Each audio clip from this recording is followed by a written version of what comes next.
Welcome back, everyone, to the Soft Talk Hard Truths podcast. I totally didn't forget the name of my own podcast as I started that. That's where we at today. that's how. That's how I always thought. That's the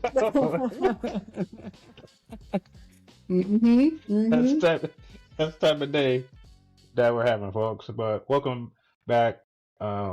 As always, thank you for joining us on this healing journey, this podcasting journey. I am your co-host Jay. Hey everybody, what's up? And I'm Shay. Welcome back. Yeah, and today's topic is talking about being too aware for your own good, but I want to continue a discussion that we had prior to hopping on this podcast, and that is the fact that I have never, except for a brief 5-day period, have never owned any Apple products in my lifetime. Wow. That is amazing, Jay. I have to tell you. And I am a diehard Apple products person. Everything I have is Apple. And to the contrary, I had a Samsung for about 48 hours one time. And then I gave it back. See, that's exactly how I was with the iPhone. Last year, I broke like a 22-year non-Android streak by trying to getting an iPhone, and like 5 days later, I had my old shit back. I couldn't do it. First off, the thing it's so light that I was afraid that I was gonna forget that I was holding the damn thing. Oh, wow. Okay. Like I literally, it's light, which I guess is a feature, but I need to know that I'm holding my phone. Okay. And it just like, also, I guess maybe this is a generational thing, but I'm still kind of in that generational point where if it's too light, I feel like it's missing important components.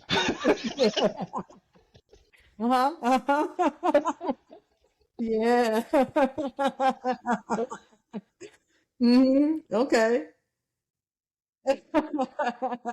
They are light. All of the products are light. I mean, the iPads are light. Yeah, they're light. That's for sure. Like, why are you taking stuff out of this phone and keep saying that it works? Like, what's going on? Like, they Yeah. do this with the laptops. Okay, they keep taking away shit. They took away the floppy drive. They took away the CD drives. They taking away the USB ports. I don't like it. Yeah, there are. They're taking away everything. It's funny if you remember all those things. You realize you're missing something. The rest of Yeah. these folks kind of don't know. That's the case. And you know what? So as a person now, I'm not an Android user. I'm going to tell you, one of the reasons why I'm preferential to Apple is because I like the fact that, number one, it's a seamless process across all of my products.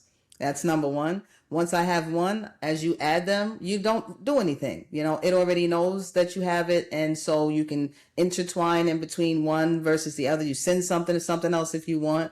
So that's like one of my big things with it. And I just feel like they're easy to operate. When I went over to that Android, I was struggling. I had to use somebody's Windows computer just a couple weeks ago at work because my laptop died on me, my Mac died on me. I was struggling.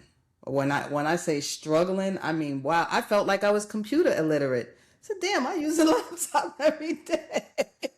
I couldn't figure out buttons and how to get this to do that. And they just seem very complex to me. And like me, I'm a total opposite. But I will say, correct me if I'm wrong, but it feels like I don't know so much on the Android side or like I guess the PC side, but it feels like if you're an Apple user, like that's just what you use from like phone, computer, maybe even like your TV when they had the iPads, when they had the iPod. It's like everything. It's Team Apple. Everything. Everything.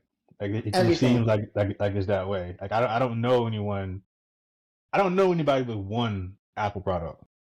No, I don't Yeah. think, I think because once you get one, yeah, I think that's just how it is. I mean, everything I have is Apple. I mean, so once you start off with the phone, I have an Apple phone, right? So if I Mm. have an iPhone, I want AirPods, right? Because that's what works seamlessly with my iPhone, right? If I want to have some type of handheld device, I want an iPad because it's going to work with my iPhone, So it's like my computer is a Mac, my desktop is a Mac. And then when I went to work, they ask you which computer you want. And I went for a Mac also. So my laptop is also a Mac. So everything that I work on and use on a normal basis is Apple for sure. So so it's like Pokemon. You gotta get them all. That's what it is. Uh, Pokemon for working adults apparently. Yeah, yeah, yeah, for sure. Once they get you, they got you. But I couldn't do it. I got literally 96 hours. I was back with my with the Samsung. Wow. They didn't even have like they still it was so quick they still had like all of my files and stuff like in their system. Yeah. Like they was like, oh, we can just put it back on put it back on the Yep. phone. Yep, that's exactly how it was for me. And matter of fact, and when I bought it, so I went and I did what sometimes you'll hear people say, okay, so if you want to figure out which one you like, have them all. So I had an iPhone and I had an iPad and then I had a Samsung phone and I had whatever their tablet is called. I forget whatever the tablet is called. Galaxy maybe or something of I don't know. But I had their tablet and the iPad. So I had bought everything all at once and I brought it all home so that I could see how I felt about it. Yeah, and like I said, so I was 48 hours. I went on the tablet and I said, I couldn't even figure out how to log in the thing. Then I turned on the iPad and it was just like right to my stuff. So I said, no, I think I'm going to stay over here. I think I may have identified where you may have gone astray because you see you got the whole kit, the I whole did. like you see you you an Android version and like Yeah. so like this how you gotta think about it. Yeah. This your first time, okay? Yeah. Okay, you supposed to ease into it. You don't get the whole thing. You know, you can't be doing all the tricks and fancy shit. You gotta Yeah. I went ease at 12 into it feet. for the first time, Yeah. figure out what you like, what you don't like, then gradually, learn some new tricks, pick up some new tools, get some new things. All You right. might be right about that for sure. Yeah. You don't go from zero to like Cirque du Soleil Yeah. with the Right. Yeah. Yeah. okay. Hmm. No, Yep. you gotta ease into it. All Yeah. I right. think I jumped. Yeah, I did. I dove straight in head first. I did. I appreciate the initiative. Okay, but one step at a time.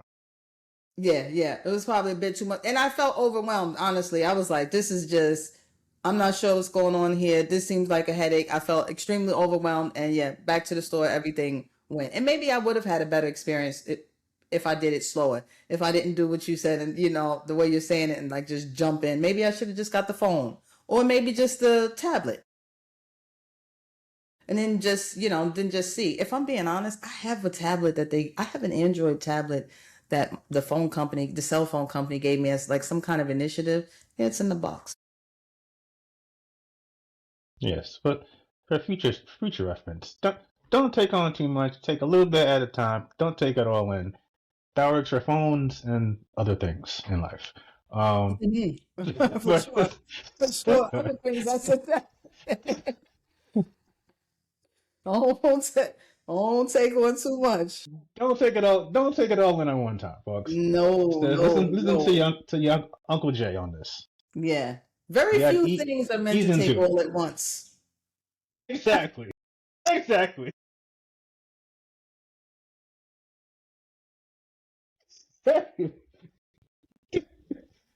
You especially, understand? especially the first go around. Oh, right. Okay, you gotta practice, get loose, you know. Correct. Correct. I'm feeling you on that. Yeah. you, you got the whole thing, the whole Samsung thing is too much. It's It's just too too much. much. It's just too It's much. yeah, it's too much. You Yeah, gotta take it piece by piece. for sure.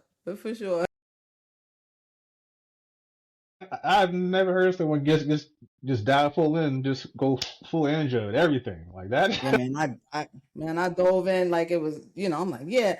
I think I was overly zealous about the fact that I was trying it as an Apple person, and I'm like, yeah. So I don't know. I just felt I was like, I'm done with Apple. I'm going over here. I'm trying Android. I'm getting out of this Apple game because I was sick of like, all the bullshit. What they were like, oh yeah, they make your phones not work before the new ones, and it was like some of those things. And I said, yeah, I had enough. So I'm like, yeah, I'm going over there, and too much, too much, too fast. Knowing that I don't like a whole bunch of stuff all at once anyway, because it's my personality, right? So I should not have done that, but I was like, yeah, let me just do it. And then I said, nope, have it back. And I've been here ever since. That's the extent of my Android experience. All right, fair enough. So for the rest of you out there looking to pop your Android cherries, remember, slow and steady. Okay, you don't dive in all at once. A little bit. All Little right, increments, folks. little increments, Yeah. inch by inch. That Yes. came out wrong, but you understand. you, you get what I'm saying. Like I said earlier.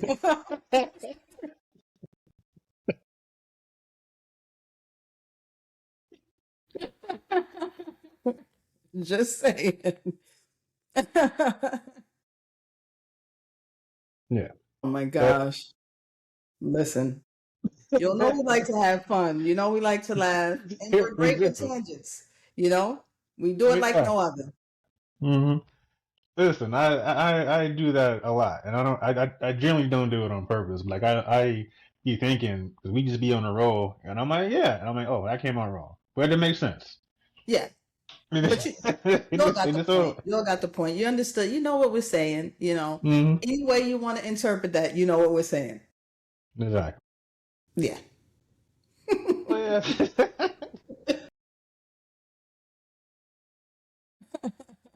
yeah. And maybe that actually directly ties into what we're talking about, because that would be like sometimes being too aware for your own good. Yeah. Well, I don't know. That might be kids where they not aware enough, but I can see it. I can see Well, that. yeah. I guess it depends. Yeah, it could be absolutely you're not aware enough. Yes. But speaking of awareness, I do got something to share. Hmm. It's something that I definitely have. Well, I always have respect for the ladies, but I guess uh, another notch, I guess, on that respect meter.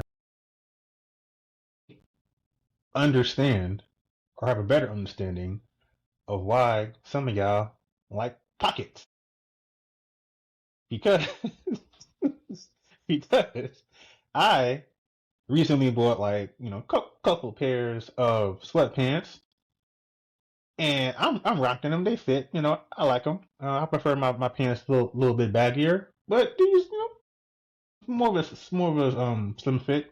Cool, whatever. Okay. Uh, when to go put my cell phone in my pocket. You know, I let it go, and I hear on the ground. I'm like that don't make no sense. Oh, Well, we reach down, pick up my phone, go a little bit slower, and I realize, where the pocket's supposed to be, ain't no pocket. no. Nope. No, no. So Nope. I'm out here pocketless. If I feel naked without my pockets, and it's weird because I think this is something that we take for granted as men, because everything we have has pockets, even stuff that don't need pockets.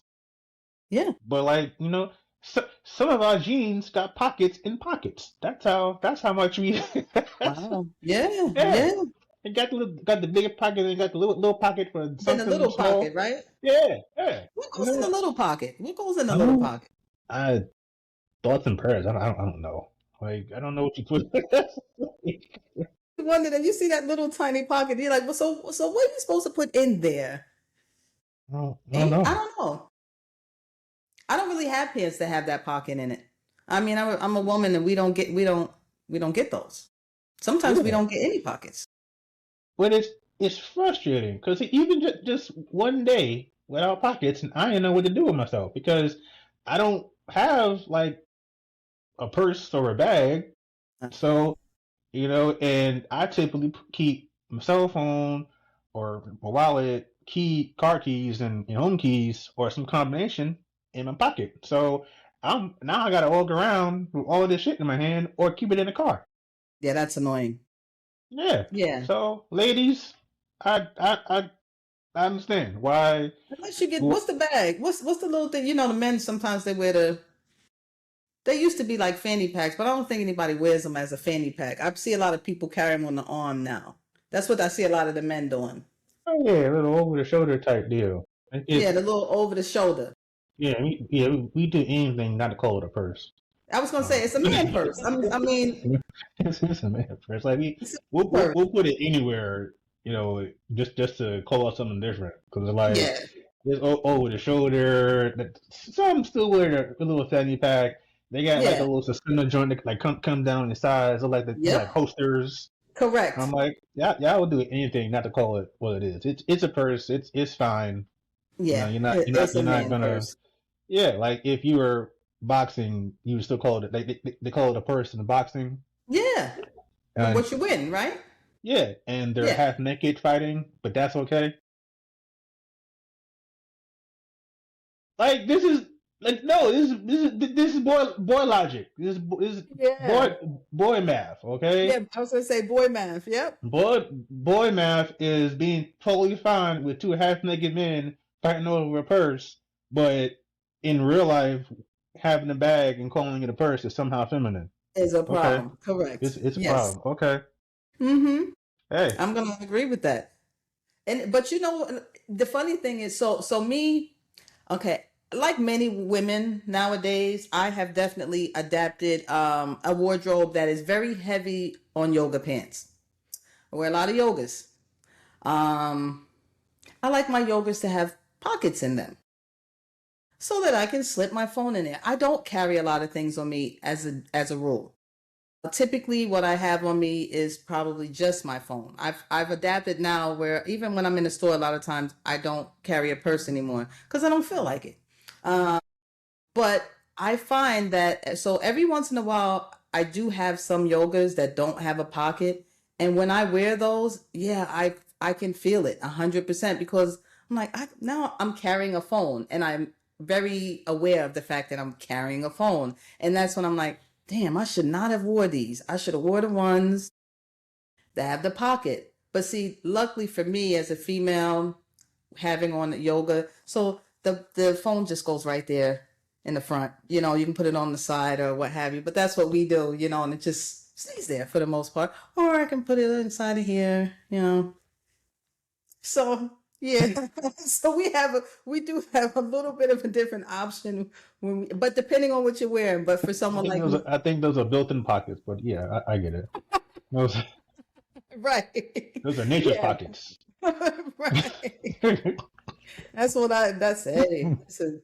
And some of us have bigger pockets than others. So, God bless y'all too. right? So, yeah, so me, I just happen to be lucky enough where I have pretty decent sized pockets.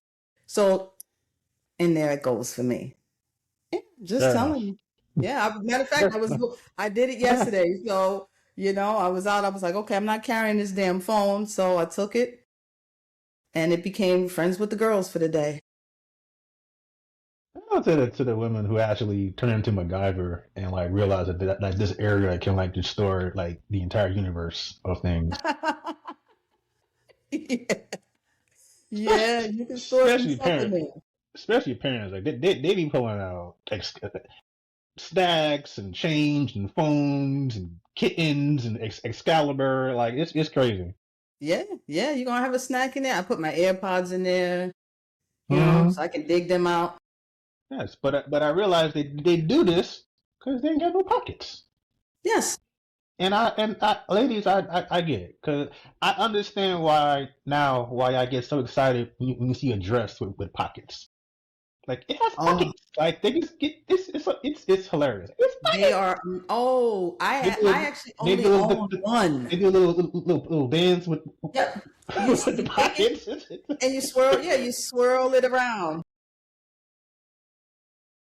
Yes, a dress with pockets is hard to come by. Yeah, Hmm. yeah, especially in the summertime. A summer dress with pockets is amazing. Yeah. Yeah. It's hilarious, but I get it now. I understand why you get a dress with pockets and then spend the entire day with your hands in your pockets everywhere you go. Yep. Just just Just loving the hold it, fact. just hands in your pockets, right? Yeah, like are your hands cold? Nope, just got pockets. Yep. Now, so your pants, so everything about them you like except the not having a pocket. Yeah, they cool. That's Just they yeah, don't got pockets, man. That that's rough. that's a no go for me, man. Yeah, that's rough. Like I ain't trying to hold shit in my hand. Like, all No, not day. all day. If you're in the house, it's different. Those are the lounge around pants. That's what they gonna be. Mm-hmm. It's fine because it's getting hotter anyway. Yeah, like I was in the store today, and I was like, pushing a cart and trying to put stuff in the cart, and I was like, I got stuff in my hand, so I gotta like do it, one at a time or one handed, or like leave my wallet and my phone in my cart, and like I'm not doing that because as soon as you take your eye off that, it walks away. Yeah, it's gonna walk. Yeah, so I was like, I don't know how y'all do it. Yeah, yeah. Pockets are important, and you realize that. Listen, I knew that people were understanding how important pockets were when you started getting like workout gear that has pockets, multiple. You might have two pockets on each side. They got little built-in ones here and there. I said, yeah, see, people understand that you need pockets. They're important. Yeah, I've never, I don't think I've owned clothes with no pockets. Mm-hmm. Yeah, like I yeah, didn't know they only make time. stuff for you guys with no pockets. Yeah, at least not on purpose, but apparently they do. Yeah. Honestly, the only time I haven't had pockets is when I was like playing sports. Because you don't need Right. pockets. You playing sports. Right. Right. Your uniform. That's pretty much it. Like everything else, nah, homie. Give me a pocket. Yeah. Need a Even if it's pocket. one, a pocket. Yeah, Um, for sure. I don't know. I don't know, but I don't like it. So I do not Interesting. like it. Yeah, I hear you. Pockets are important, folks. Yep. All right. But yeah, that's my bridge into our awareness conversation. Being too aware for your own good. I don't know Yeah, if yeah. that qualifies, but yeah, It's okay. I like to. I feel view myself as an aware type person. I don't know if I would call myself hyper aware. I don't know. Like some some things get by me. Like I look at for me, I guess being too aware for my own good is more of I think it's more through the lens of like looking at things differently than most people, or just seeing things in a way that's just kind of out there. Um, like I can see uh, humor in certain things that people don't see until I say it, um, or I can just point out like obvious either obvious hypocrisy or just obvious like contradiction in certain things that we accept for some weird reason. Mhm. Sometimes it gets me in trouble because I guess people don't like to be reminded that they're holding two conflicting beliefs, um, and I don't really care about that. So that can kind of that can kind of get me into That's that trouble. part. Yeah, but I'm like, hey, you believe this thing and this thing that directly contradicts it. It just seems weird. Right. Yeah. I think, I think for me, I think I've probably been a little too aware for a while. One of my things is because I pretty much notice almost everything because I've always been a read the room type of person because I don't talk a lot, right? I don't talk, but I'm always observing. See, so there's a difference. Some people don't talk and they're just sitting there, right? But I'm actually observing. I'm always reading the room.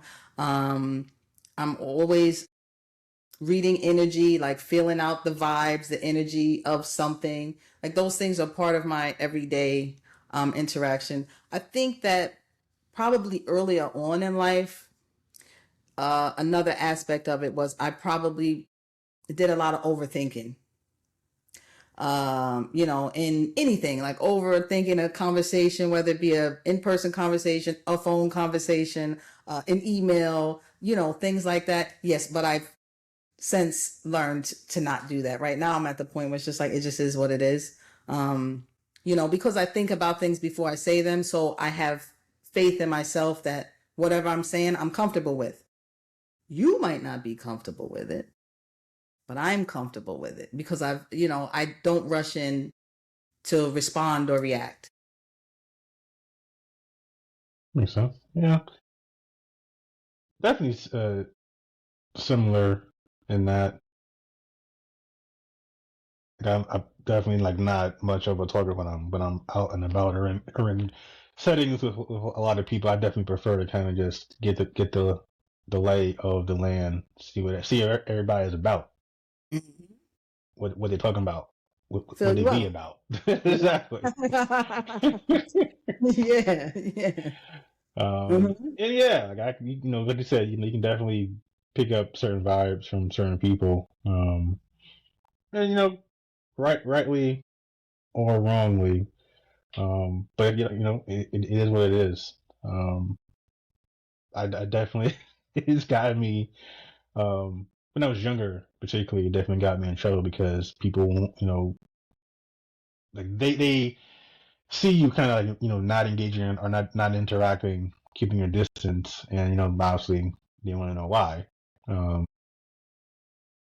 but when you're of a certain age, young, can't just say it's because I've scoped you out and you give me the creeps. Like that doesn't really fly too often, Right. even though it might be true.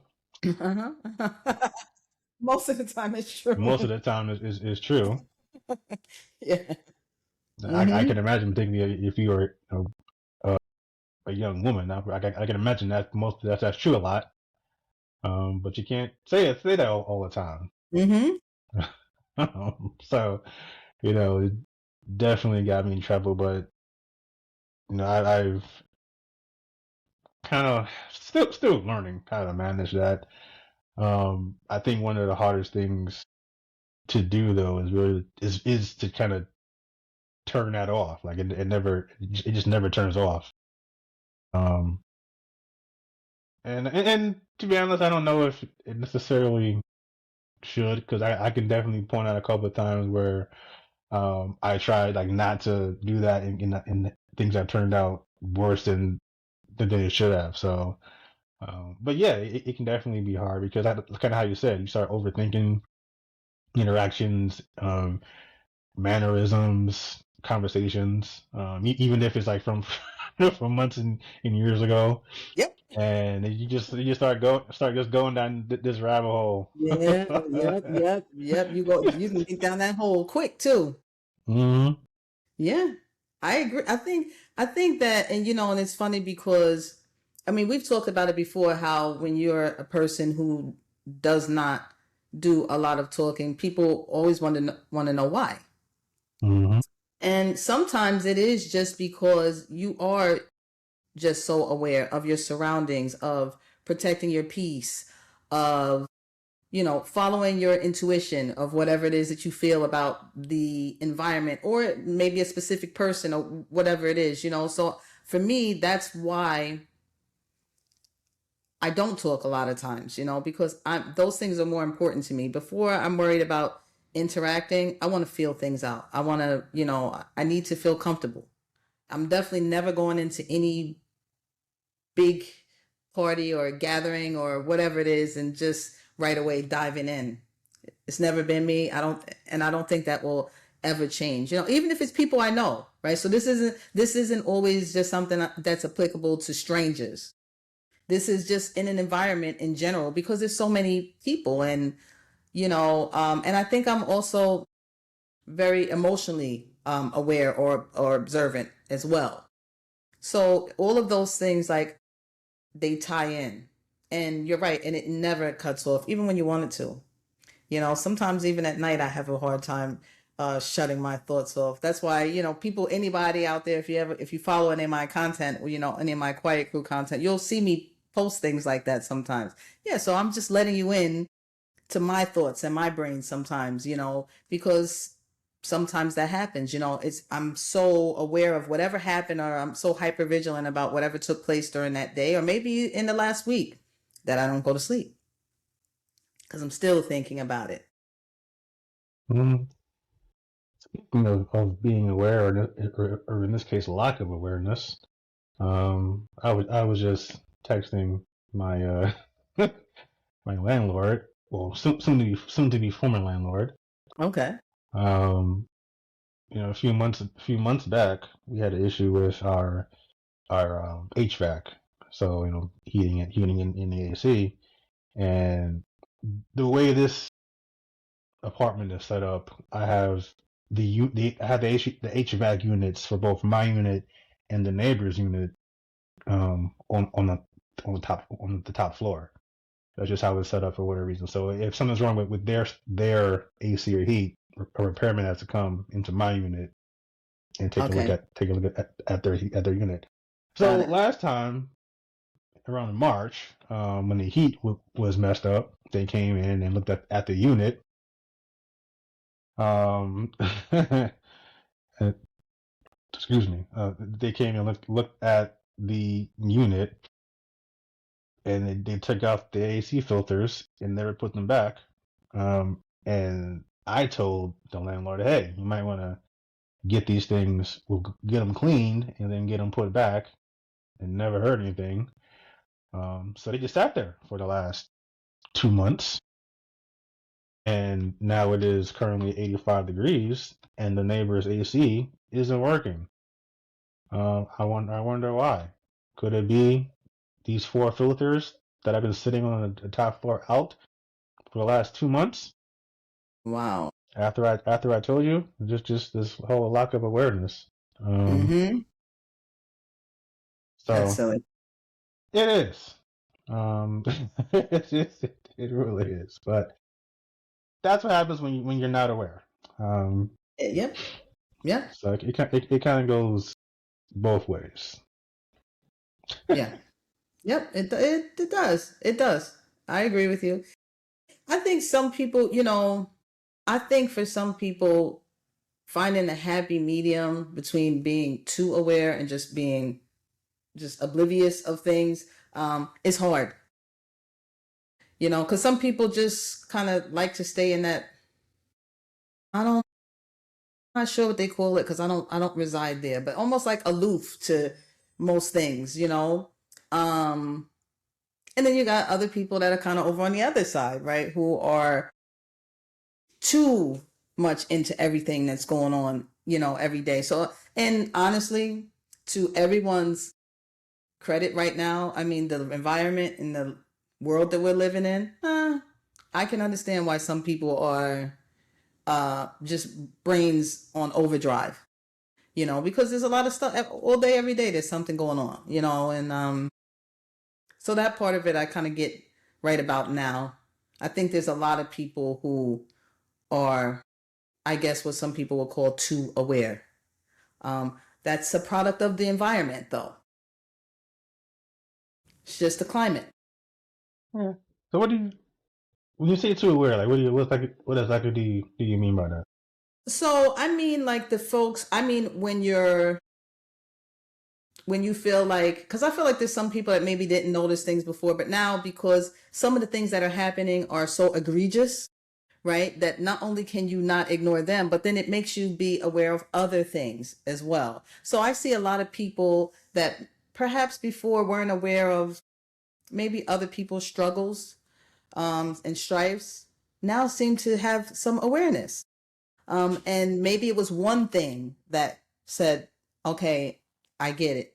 And now it's like, now they're noticing everything, right? Now they are even emotionally aware and observant of how these things might affect other people. Um, so that's like a little climate shift that I notice. Even when I'm on social media, some of the posts that you see run across, you're like, so, some years back, you would not have seen so many people. So, what's that? I think the term a lot of people are using is woke. I guess awoke. That's supposed to be their terminology, but to me, it's just like a hyper awareness, right? And kind of finally waking up to some things that have been around your whole life, right? And you just either chose not to acknowledge them or I don't know, because some things I don't know how you can not know were going on until now. You know, when you think Makes like some sense. people, when you start hearing them saying all these things, and they almost talk about things like they're new. They're not new. They've been going on your whole life, but you see it now for whatever reason. Well, usually that reason is because now it affects them or someone that they care about. Yeah, That yeah. typically tends to be one of the main reasons. Mm-hmm. Um, yeah, you have a problem with gay people until your son is gay. Right. Correct. And that's what I mean, right? Yeah. Gay people are great. There's I don't have a problem with gay people. You don't know anything about them. You don't pay any attention to them. But if your son is gay, everything changes. Your son or your Yes, daughter, you know? yeah. You're you're a player, or you cheat on every woman until, and it's fine until your daughter gets cheated on. Yeah. Yeah. And then you got something to say, right? Yes. So Right? I think that that's definitely part of it. Um, yeah, I mean, I definitely agree with your point. I think sometimes people can get. I think awareness sometimes can kind of get you, or that type of like hyper awareness, I should say, can kind of get you in trouble, um, because you start becoming, aware of like every little negative thing. Exactly. But even as aware as you are of these things, you're kind of just more. It's like you're aware of the symptoms, but not the actual cause of everything. Right. And you're right. You see a lot of this today, where we just we hyper fixate, and we become just so locked in on certain things. We fail to realize that, hey, yes, these might be problems, but where are they coming from? Is it the start of something, or is it a reaction or a consequence of things that happened prior? You know, and I think that's something that we, for some reason, um, and when I say we, I don't mean we, I mean other people, That's uh, right. uh, have a problem looking at, or acknowledging. Um, so I like to say sometimes that it's more of a it's more of a system reset or a system correction. Mm, Sometimes things are so out of whack that you need a very large course correction to kind of at least get it back to where it's supposed to be, or to try to get it back on the right road. And yeah, that can be uncomfortable. yeah. An example would be, uh, you know, at least in California. I don't know if it's everywhere, but essentially paying service employees a livable wage. I think Right.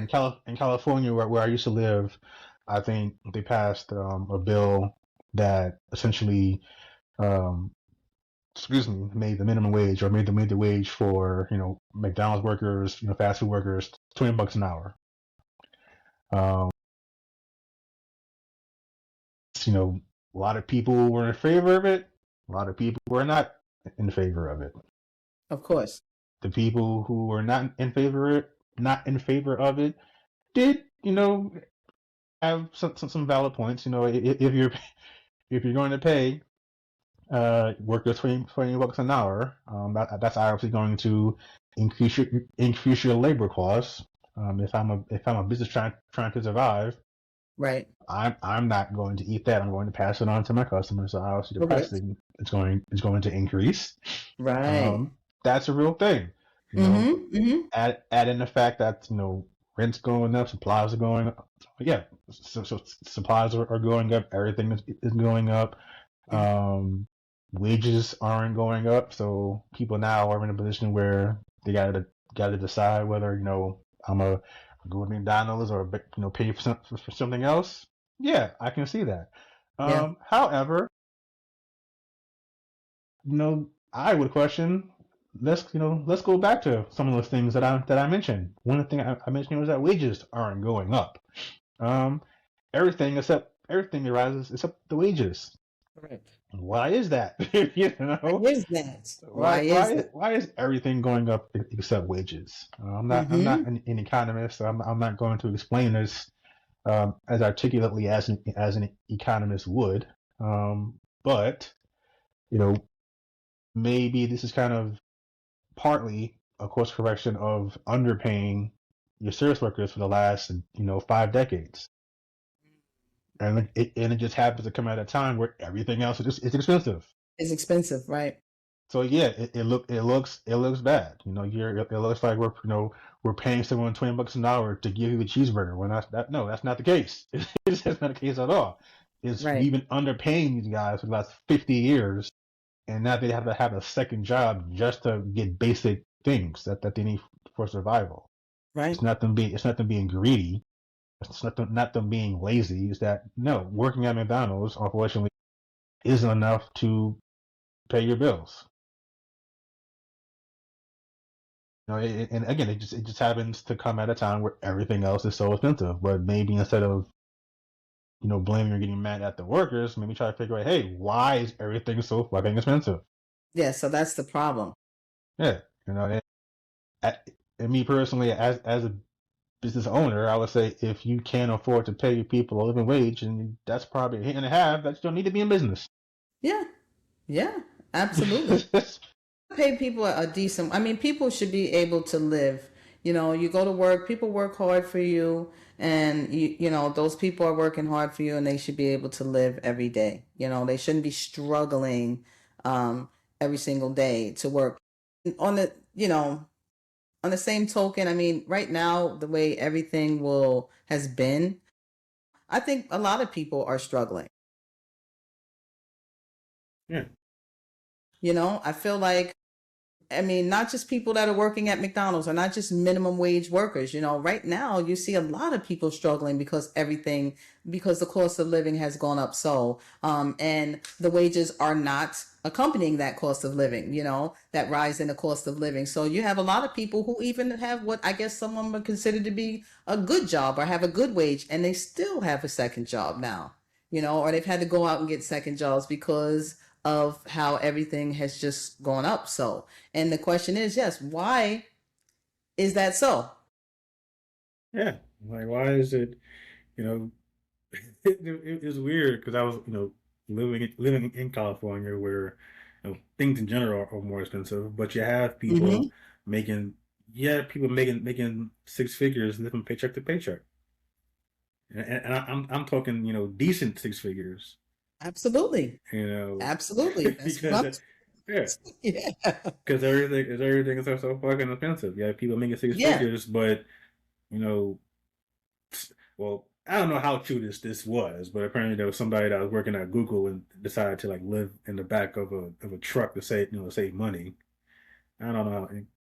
I don't know how true that is, but the point is, Yeah.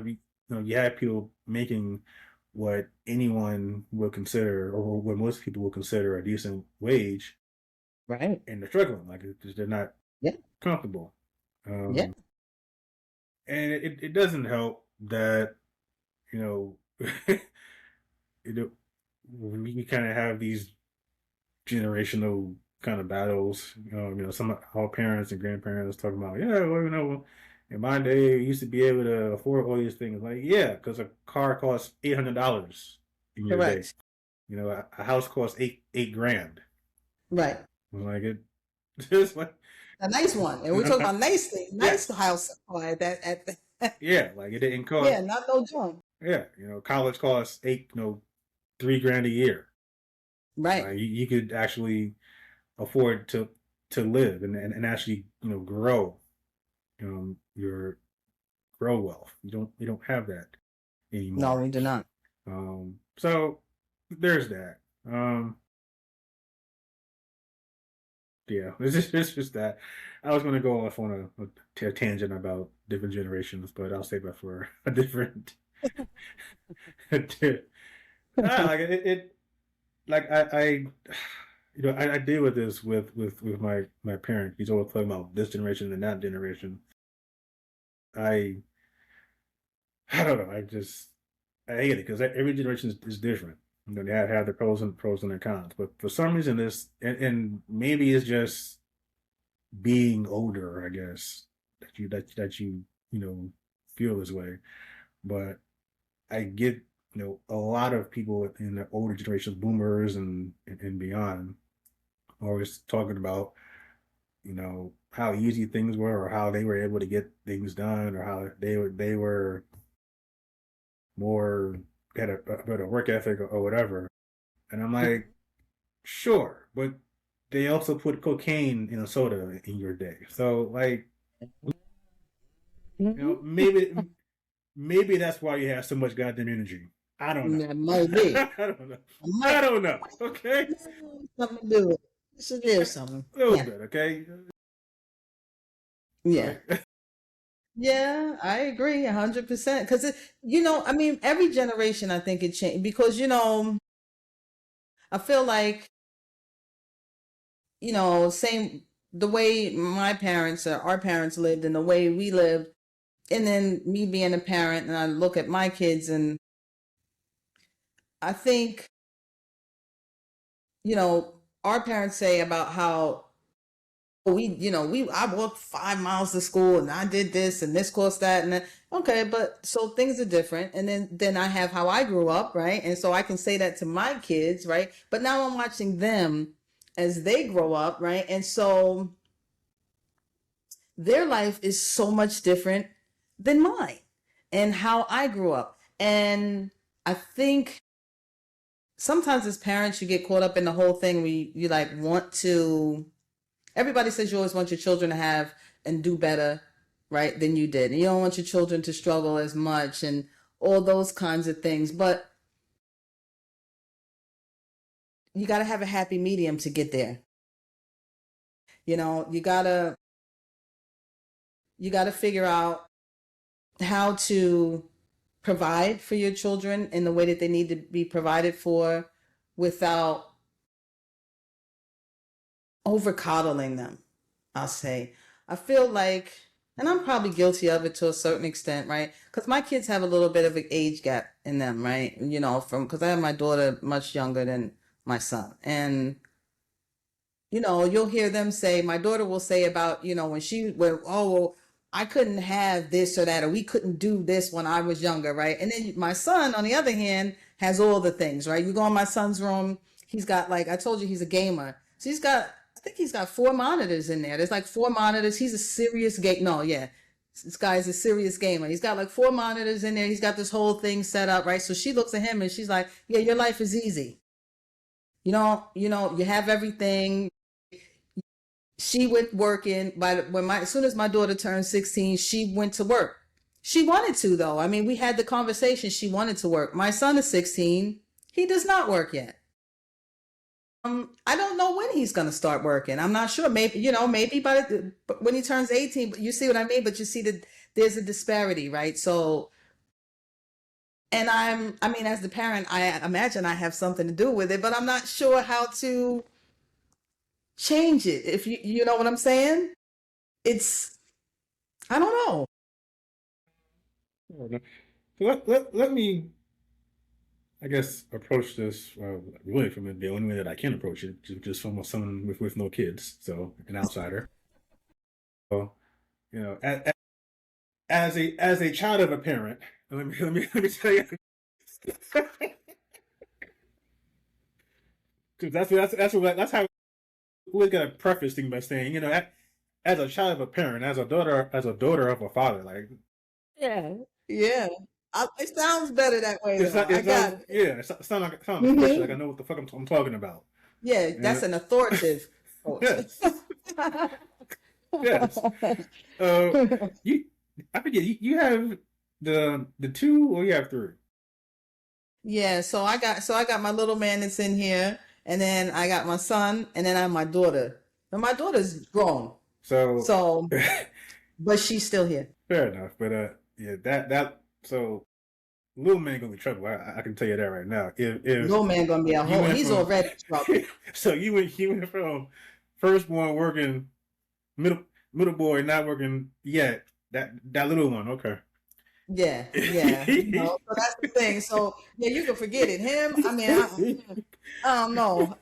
Who knows what's gonna happen with him? But yes, there is a difference. If you're, everybody's not like me, because like I said, my children, I have a gap. Some people like have the kids back to back to back, right? So they're not gonna have kind of the same situations that I have, right? Because my kids were born in kind of different phases of my life. So if my life is different, then so will yours be, right? To a certain extent. If I'm doing better, we will do better. So that actually goes into my point, and it's two things. But the first thing is just that, like kind of how you said, you had your kids at different points of their life. Like you're not just at different points of your life, but you're a different.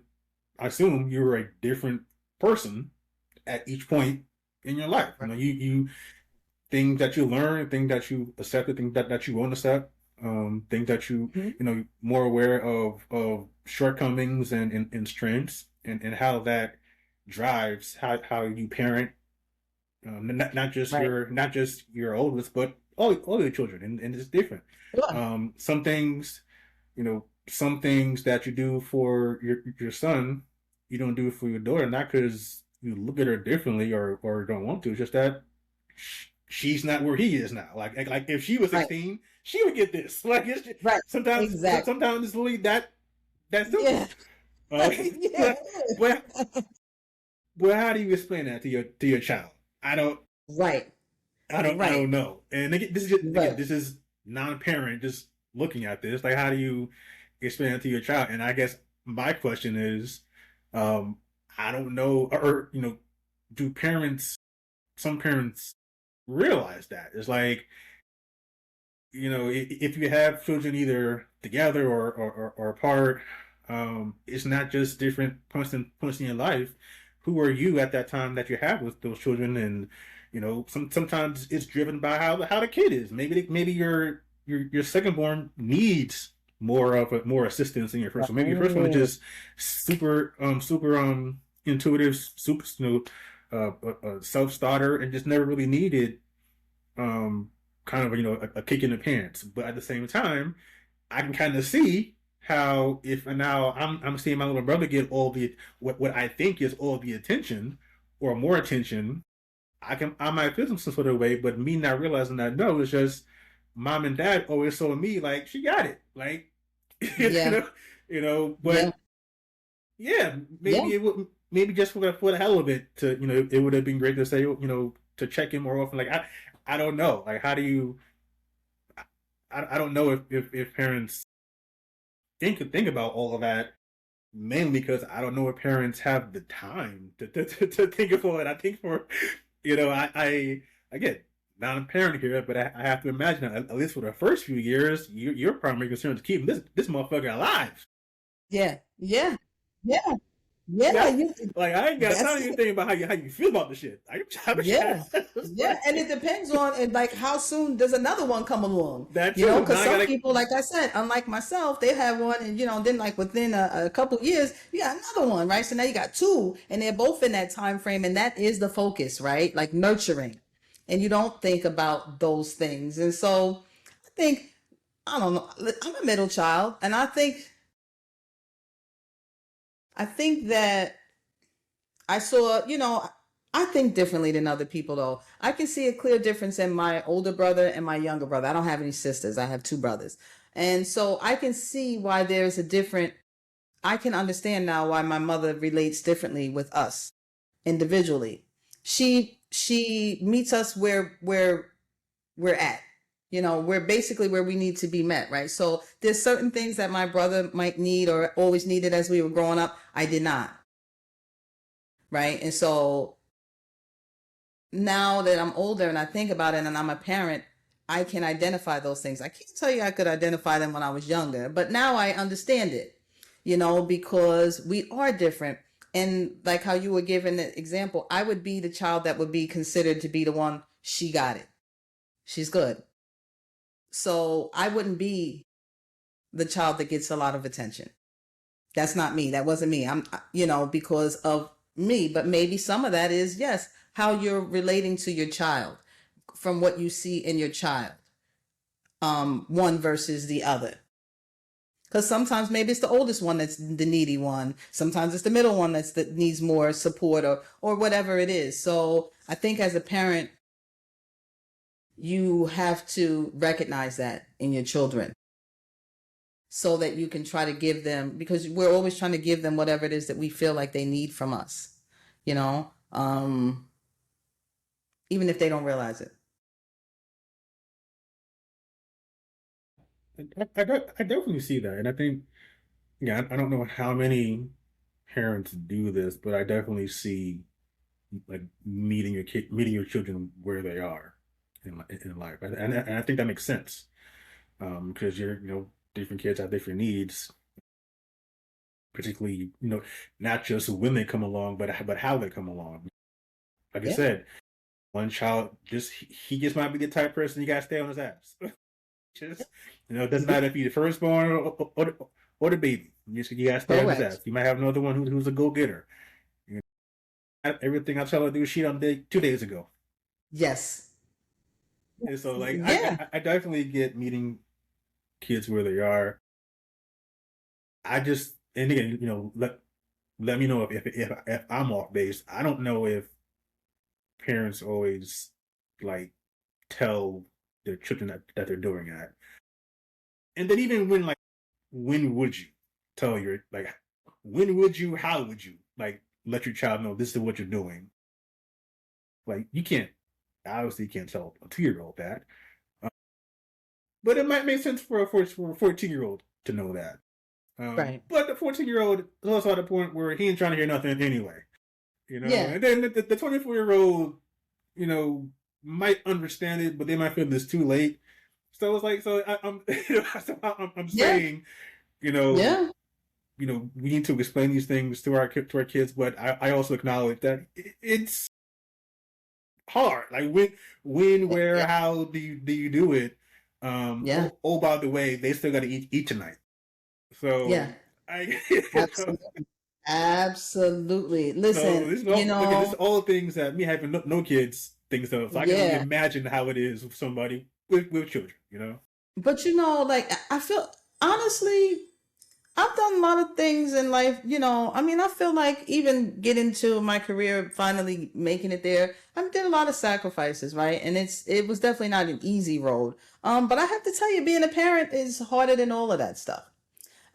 Because being a parent, you have to be everything, right? I always feel like, so there's a joke, when you're in healthcare, right? You'll see the memes, you'll see, posts all over the place about how you have to be everything to everyone, right? For your patients, I got to be your therapist, sometimes maybe I'm being a nanny, sometimes I'm being your medical provider. Sometimes I'm acting like a parent, right? Cause I'm scolding you. So this so it's funny how that translates into life as a parent, right? Because, you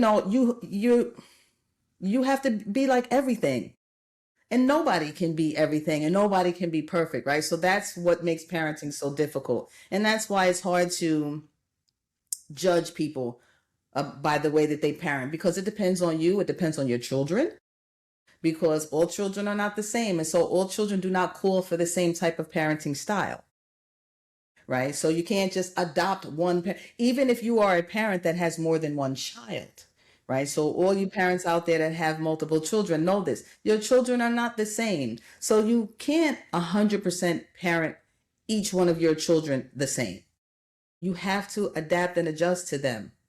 It's important because it's not one person. They're all different people and they all have a personality from pretty early on. They start letting you know what their personality is like. These little guys have personalities, so that's what makes it difficult about parenting, because you have to adjust, and then you have to know, you got to know when you need to be the therapist.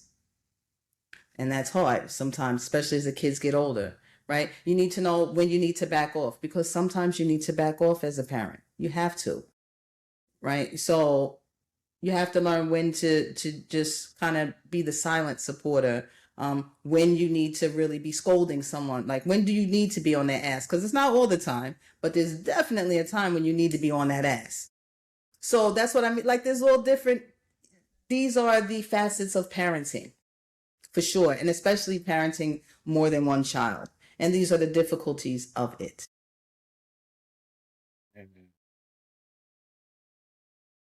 More than one. Like you a better person than I. You just, you just outnumbered in enemy territory. God bless you, man. Thank you. Mm-hmm. Thank you for your service. That's all I can yeah, say. right? That's all I can say. Yeah, I wish I was a bunch of mini me's with big feet. Hell no. Mm-hmm. Okay, I couldn't do it. Yeah, it's rough. Listen. Oh, by the way, so today I'm drinking my muscle milk. I saw. I love me a good muscle milk. Yeah, so I was like, oh, let me make sure I talk about my muscle milk. You guys, you get a lot of money from me because I have a tendency to drink these after my workouts. So y'all don't think I'm crazy if you see me 1 second with my muscle milk and the next second seeing my cup that I stole this from work at some point. I don't know where I stole it from, and you don't worry about it. But it's cute, and I can put water in here. It's Medline. So if you know anything about healthcare, you know Medline. Oh yeah, you used to buy from overtime when I was working in healthcare. Shout out to Medline, Medline and Cardinal Health. Shout out to you, Medline. And I love this cup, by the way.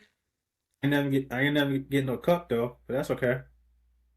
Well, that's all right. All I got was a bill. That's all right. Listen, I'm not really sure what happened, but one day I was at work, and when I went home, this was in my bag. And so when I got home and I found it in, I said, oh, this is a cute cup. And I've had it ever since. And that's my story, and I'm sticking to it. Love it. Love it. But I guess my second question regarding parenting, and being aware, and this definitely ties into our theme, because I think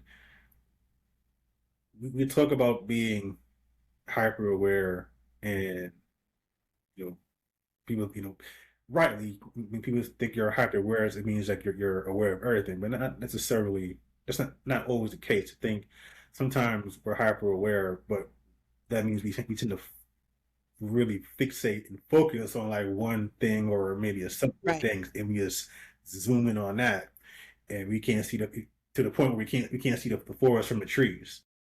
Right. I think a lot of times, at least, and again, as a child of a parent, I've seen sometimes where that can kind of be the case. You mentioned before, any decent parent wants a child to have all the things to, give the child what they never had, and to give them the opportunities that they never had, set them up. But I don't know if they always understand what that looks like. And what I mean, because like if you give it, give your child everything he never has, or you make sure he has these opportunities that you never had, if you make sure that, or do your best to make sure that they don't struggle, they're not going to struggle. So when they don't struggle, You can't say, well, you don't know what's like the not you don't know what's like the struggle. That's the point. Right. So Right. sometimes again, just kind of seeing that interaction um from my mom, like I had to sacrifice, and you don't know what X Y Z is like. I'm like, I know that because you made sure I didn't have to experience that. That was the point. Correct. Like Yeah. can't get mad at me for not experiencing it, but yet want me to experience it. Like the shit doesn't make any sense. Yeah. It becomes the gift and the curse, right? Somewhere along the line. Yeah. Yeah, I was like, Yeah. I don't. I think a lot of times, it becomes. I don't say it's a cliche, but I don't know if parents always understand or think about what that will actually look like. Right. Because yeah, like yeah, your son, for example, he the boy if he has everything, 4 screens, all the games, but you know don't know what a struggle meal is. No, he never had many a sandwich or a syrup sandwich. That boy don't know. Let me tell you something. Listen, my son don't know nothing about struggle. You hear me? My son is the kid that goes to school and he's in school for an hour. Mom, you got $10 for your son, Listen, and he gets it. So you know oh, what I I mean? He say, gets Apple Pay. man, so I'm you got telling you. got $10 for your son, like you trying to like Listen, this is put kids in verbatim. Africa, man. That is a text message that I got last week. Mother, and I answer, and it's, do you have $10 for your son? And listen, and I'm gonna keep it real. I sent him 15, but this is the kind of I mean, I don't know. That's how he and I. That's what we do. But I feel like that's the truth, right? Because I don't want him I don't want him to struggle, right? And not saying that I struggled a whole lot when I was growing up. That's not the point. I'm just saying most parents want their children to have better than them, right? And so he does. My son especially knows nothing about struggling. But then I get worried about him because he's a man in training. He's a black man. And then sometimes I worry perhaps I'm not giving him enough of the coping skills and the tools that he might need later on in life. So when I speak of the happy medium, that's the kind of stuff that I'm talking about, right? Trying to figure out how to give him those things that I want him to have, but also how to instill those other things into him because I want him to have those too, because they're important. So it's like, so how do you get there as a parent? And I still work on it. That's why that's why I'm honest. He doesn't know anything about struggle, and he knows he can pretty much ask me for almost anything, and I'll give it to him. He knows that. He's also a good kid. So, little caveat: my son is not out in those streets. My son doesn't get in any kind of trouble, and if I ask him to do something, he will do it without hesitation. So that's part of why I'm that way with him also, but still, sometimes I worry about him. Spoken like a mother of a son. Like I definitely, nah, I've definitely heard that from my own, because she talks loud and doesn't realize that I hear everything she says.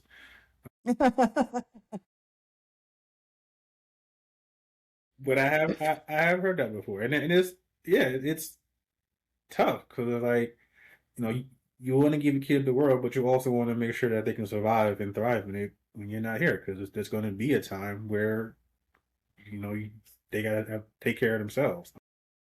And how do you impart those lessons? I guess I my question is does the I guess the trouble come from not knowing how to do it, how to find that perfect balance, or because kind of deep down you know how, like how somebody has to react from can you think of my words, from adversity. In other words, sometimes the only way to really know how to deal with adversity is to go through adversity. Like I can tell you how I did it, Right. but it's not the same. Not the same. And it's like, again, just like I know, like the only real way to understand this life lesson is to go through this life lesson, but I don't want him to go through this life lesson You just, that's it. That's it. That's the aha moment right there. You just hit it right in the head.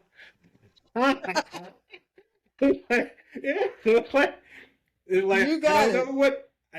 But if he doesn't, how is he going to learn? And it's like there's only so much you can learn from watching other people. There's, Correct. this is where, my mom always talking about experience. Like this is where the experience comes in, and it's like,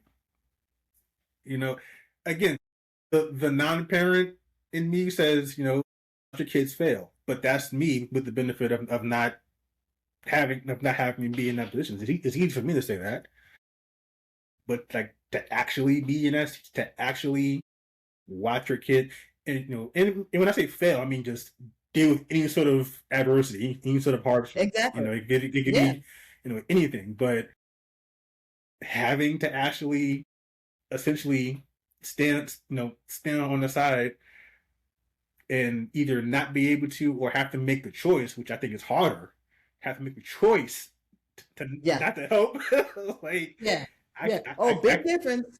Yeah, I can't imagine doing that. It's probably like being a coach. Like I can give you all the tools, give you all the plays, tell you when, but ultimately when that clock starts, you got to play the game, son. You got to be the one. You got to execute. I can't win the game for you. I can't play the game for you. Yeah, like I got my rings. Yeah, Like, that's how I feel. And the funny thing is, it's funny you say that, right? Because I'm kind of like that, and I'm one of those people in life. A lot of things I do, I'm a kind of lead by example person, right?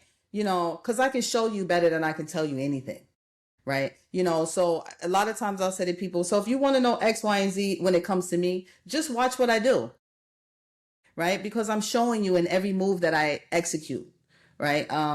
But it's awkward to be in a situation when your children need help and you can help, but you have to make the conscientious decision to not help. See, saying I'm not going to help and not being in a predicament where you can help are not the same thing. It's real easy. If you can't help, you can't help.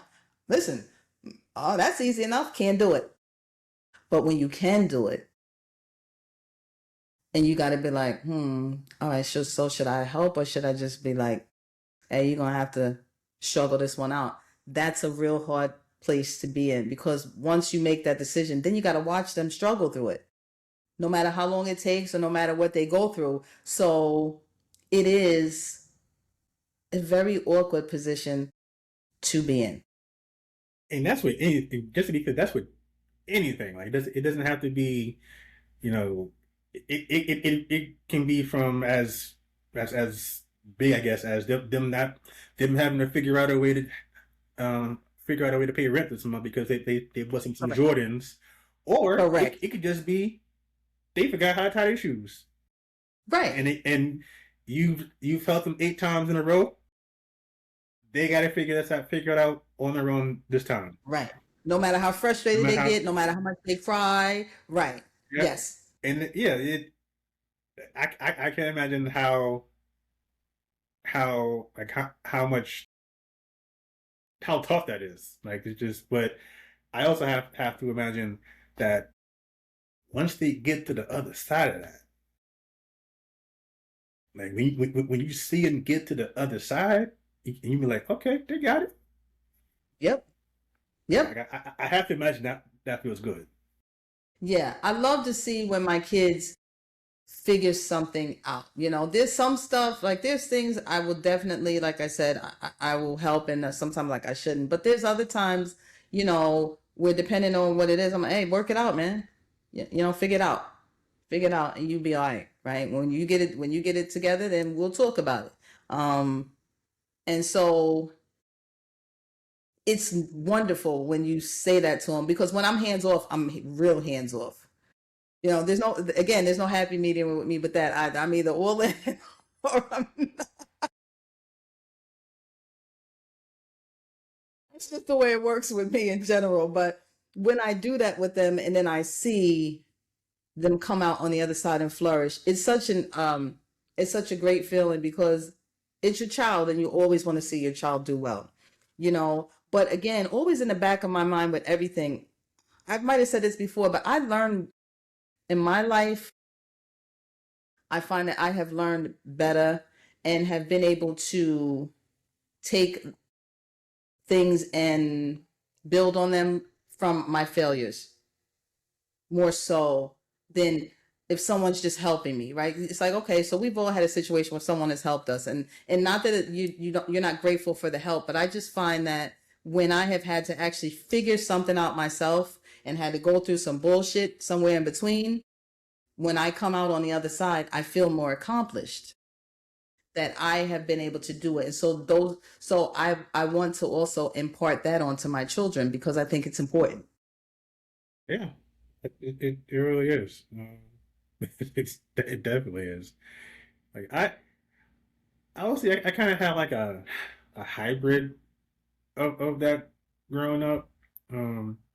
You know, my mom, single mom raising, you know, a boy, which is, well, I mean, single moms in general, that's hard. Uh, but I, I was also the type of person that I wanted to at least try to do something myself. I, for the most part, wasn't really afraid of failure or working out or it not working out because I guess I never looked at it like that. I just looked at it as me trying to learn how to do this thing. Um, but I was also fortunate to have like my mom there.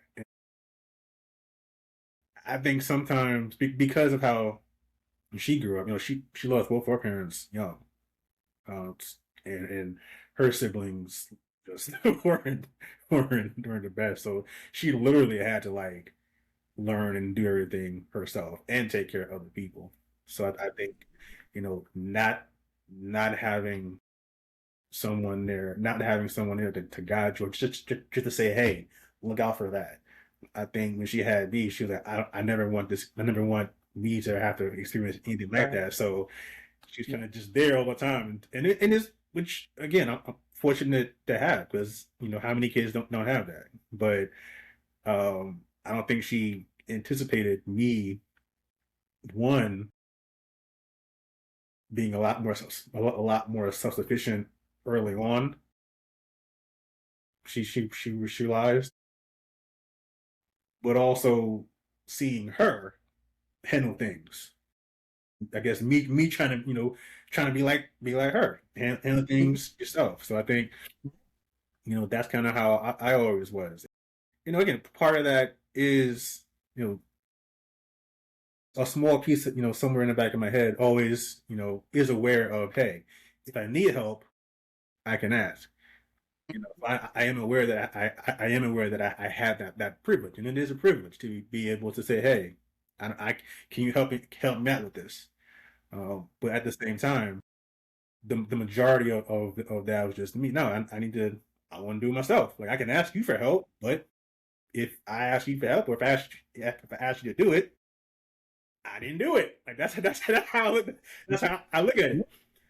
So it's kind of from like I said, it's kind of that hybrid. It's like um, at a certain age, it was a lot of me kind of like fighting not for independence, but to just try to do it myself. Like I Yeah. wasn't afraid of things not working out, but being an adult, I can see now. No parent no parent wants their kid to be Yeah. hurt. You know, and it's not physically. It's just no kid, no parent want to see their kid hurt. They don't want to Yeah. see them struggle. They don't want to see them fail. Yep. They You don't don't want see him in anything pain. You don't see anything anything. bad to happen to their baby. Nope. How how, how minuscule it might be. Yep. But kind of how I said before, sometimes the only way to learn a life lesson is to learn a life lesson. And to her credit, she let me. There are definitely um, more than one occasion where she's like, okay, you want to do it yourself? You know, go right Hmm. ahead. I'll, Yeah. I'll be here when it doesn't work, and it didn't work. And but but she was just saying, hey, this is how I would have did it, or this is how it is done. But yeah, like I said, I'm fortunate to have been able to do that and to have been able to have that, that safety net in a sense. Yeah. So yeah, I mean, I get it as much as somebody with kids can ever truly get it. Yeah, I mean, because the bottom line is, even if someone is not a parent, I mean, you can still empathize with how someone would feel just because we were all kids and we all grew up and we all had parents before, and so that's how we're kind of able to, whether you're a parent or not, kind of, say, okay, so I understand this and I understand that. Even if you're not actively executing it, you still, can understand it. And parenting is, it's just a lot of learning. I mean, you learn as a parent. I mean, I have more than one child, and I just told you my daughter's grown. I'm still learning, right? Because again, my kids are not all the same, right? And I am not the same as I was when I had my daughter. I had her when I was young, real young. And so I'm not the same person I was then at all. I've grown up, I've matured, I've evolved. My life is just different as a whole. So that matters too. As you change and you evolve, kind of alters how you are as a parent. Maybe you have more patience. Maybe you have less patience. Maybe, you have more financially that you can give to your children. So everything changes. Like life just changes because life is always lifing, So whether you're a parent or you're not, this is what happens. Again, we'll see how things work out. People keep telling me like, yeah, you gotta let your son, you gotta let him do X, Y, and Z. I'm like, yeah, he's not really doing any of that though. My son's not allowed to spend the night in anybody's house, and because I said so, right? I don't care if he's 16, and I don't care about anybody's opinion on it. So I'll start there. I don't let him spend the night out. He has his friends here all the time. Matter of fact, my son has two of his friends here. So I always let him have company over. But part of that is because I don't know what they're doing when they're at other people's houses. I don't know what you're doing. I know what they're doing when they're at my house. And I know what kind of area and kind of environment I live in. And if you don't live in a similar environment, I don't want him in that environment. Hence, he's not going to be allowed to stay at your house. Not a personal thing. It's just me being a mom, right? It's just me being a little bit protective of my son. Now when he gets of age, I mean, he'll do whatever he wants, but he's okay with it.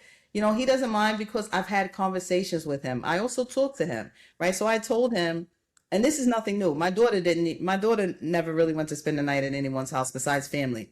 Because that's just how I've always been. But I had a conversation with him. I didn't.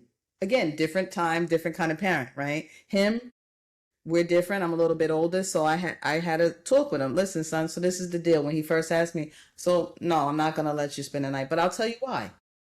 So we can have a conversation about it, and I can explain it to you so that you can understand my viewpoint. And you're more than welcome to ask me any questions, or we can talk about it. So that's the conversation that we had. And he was okay with it because he understands why. Just not realize something, but it's funny and it's not. Like when you have more than one child, I think you part of raising a child is you are able to see, I guess, a lot of opportunities for improvement,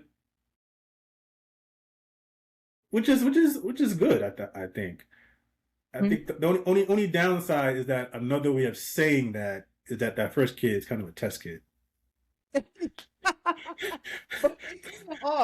Unfortunately. That's where you learn from. That's where you make all your mistakes with that first one. Now, I wouldn't tell my first one that,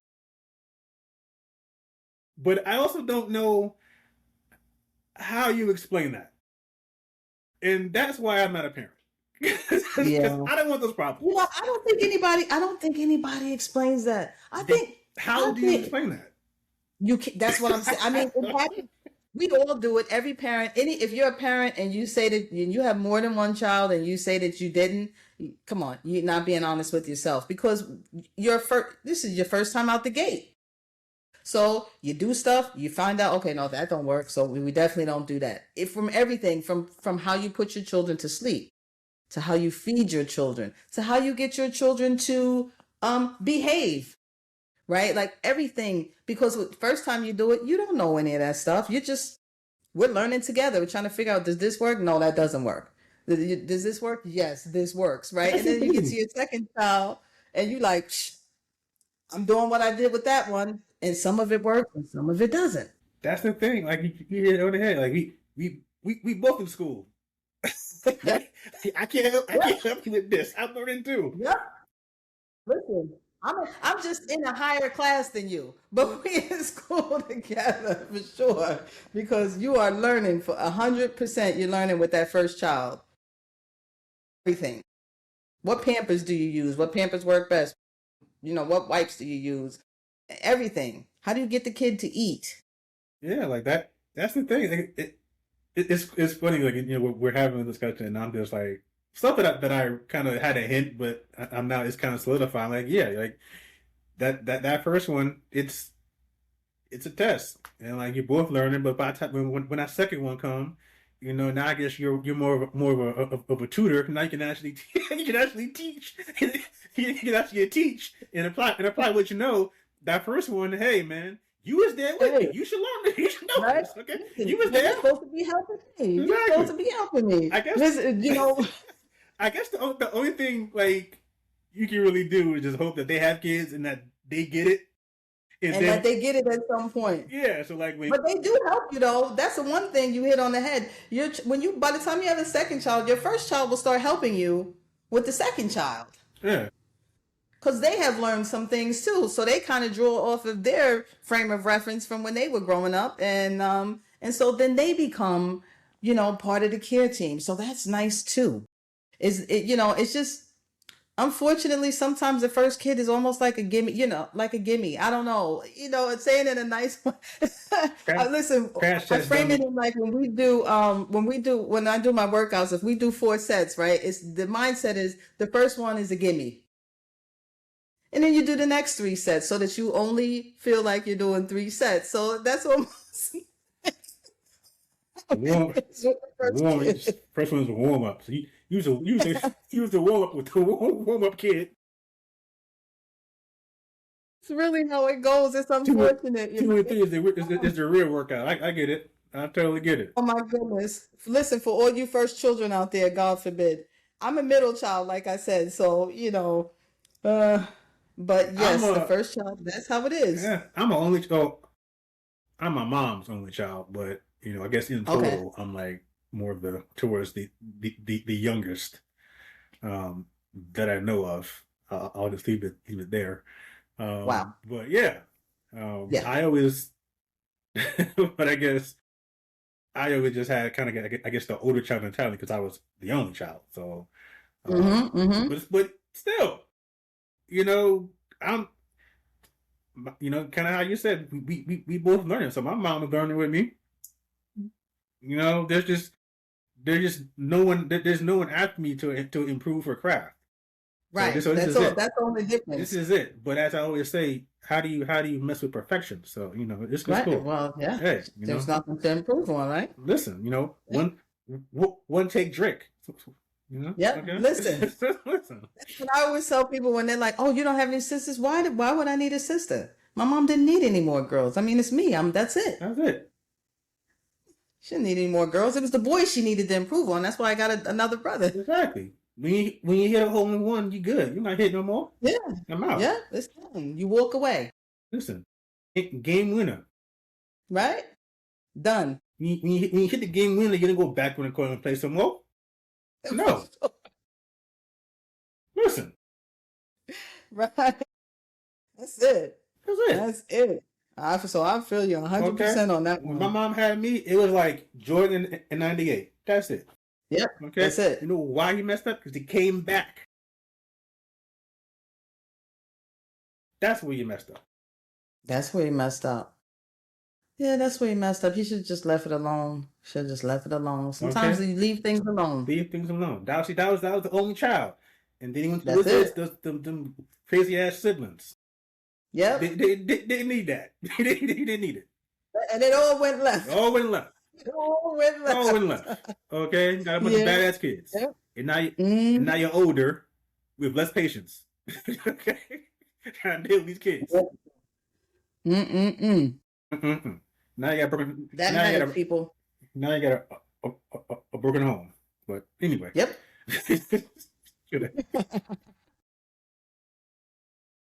Yeah, so true though. Should have kept the Chicago family together. Now you have to use these kids in DC.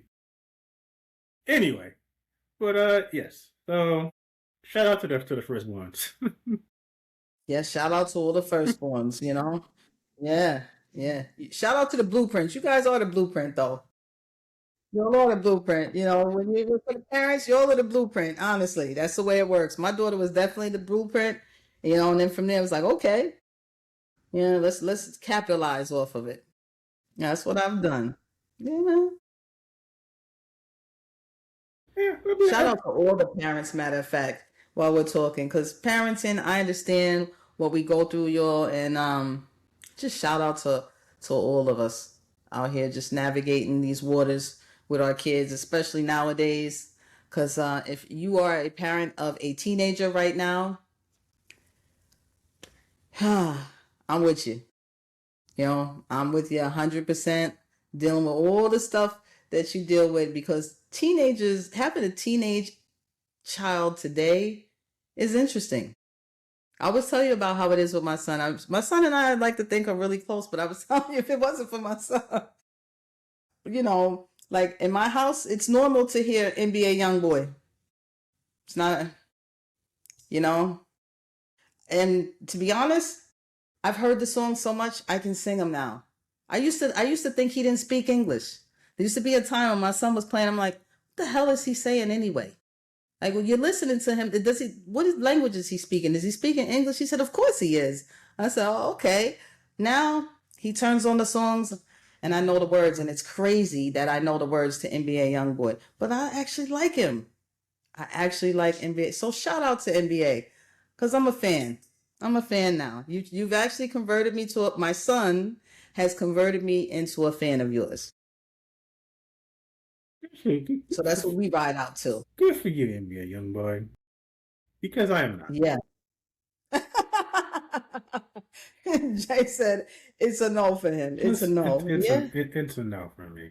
Because I guess I'm still where you were. Because I'm trying to figure out what the hell they're saying. Well, all I hear is no. Like, I mumble sometimes, and I don't like it. So I don't want that put to a beat. Yeah. No, that's where I was. You sound just like me when he first started playing. I was like, is that speech or is it because you can't? Yeah, I guess your mind and your brain and your ears tune in after a while. Yeah, maybe it's like anything else. Because like I said, I don't know. Now I'm talking about Bobo. I don't know who the hell Bobo is, but he talks about Bobo. So I'm saying Bobo. So then, you know. It was like we were singing the song. I said, "Oh," he said, "Me and Bobo and this motherfucker." I said, "Who's Bobo?" By the way, because I'm sitting here, we rocking and all, but I said, "Shane, who's Bobo?" By the way, just wondering. He said, "Oh, that's his friend." I said, oh, "Okay." If I'm singing about it, just let me know who it is. If am I singing about a character? Who is he? Is it she? Is it a he? Is it a dog? Is it a gun? Yeah, but that's the world of a teenage, you know. So I think other teenage parents out there, I'm sure y'all can understand. And there's more. I mean, but my son just happens to be heavy on NBA and King Von. So shout out to King Von, rest in peace, and shout out to NBA, because I got to hear y'all in my house, so I might as well shout you out.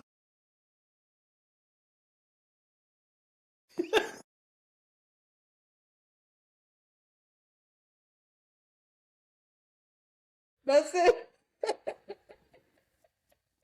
Yes, yes, yes, yes. See, these are normal things in here. All those little, whatever those little TikToks are, and the hand up, and all these dances. Yeah, we do all those dances in here.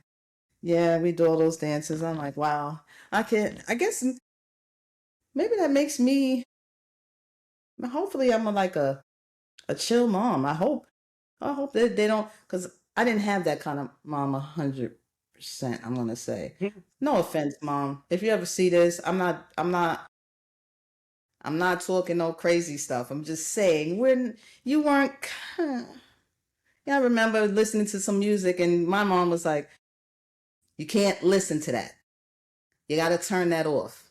You can't play that in here." Or she was like, "What does that mean?" I don't know what the hell it means. I'm just, I'm a kid. I'm just singing a song. I really didn't know what the stuff means. I don't know. Some of the stuff they talk about in these songs are crazy, and I know what they're saying, but I understand that it's part of the times.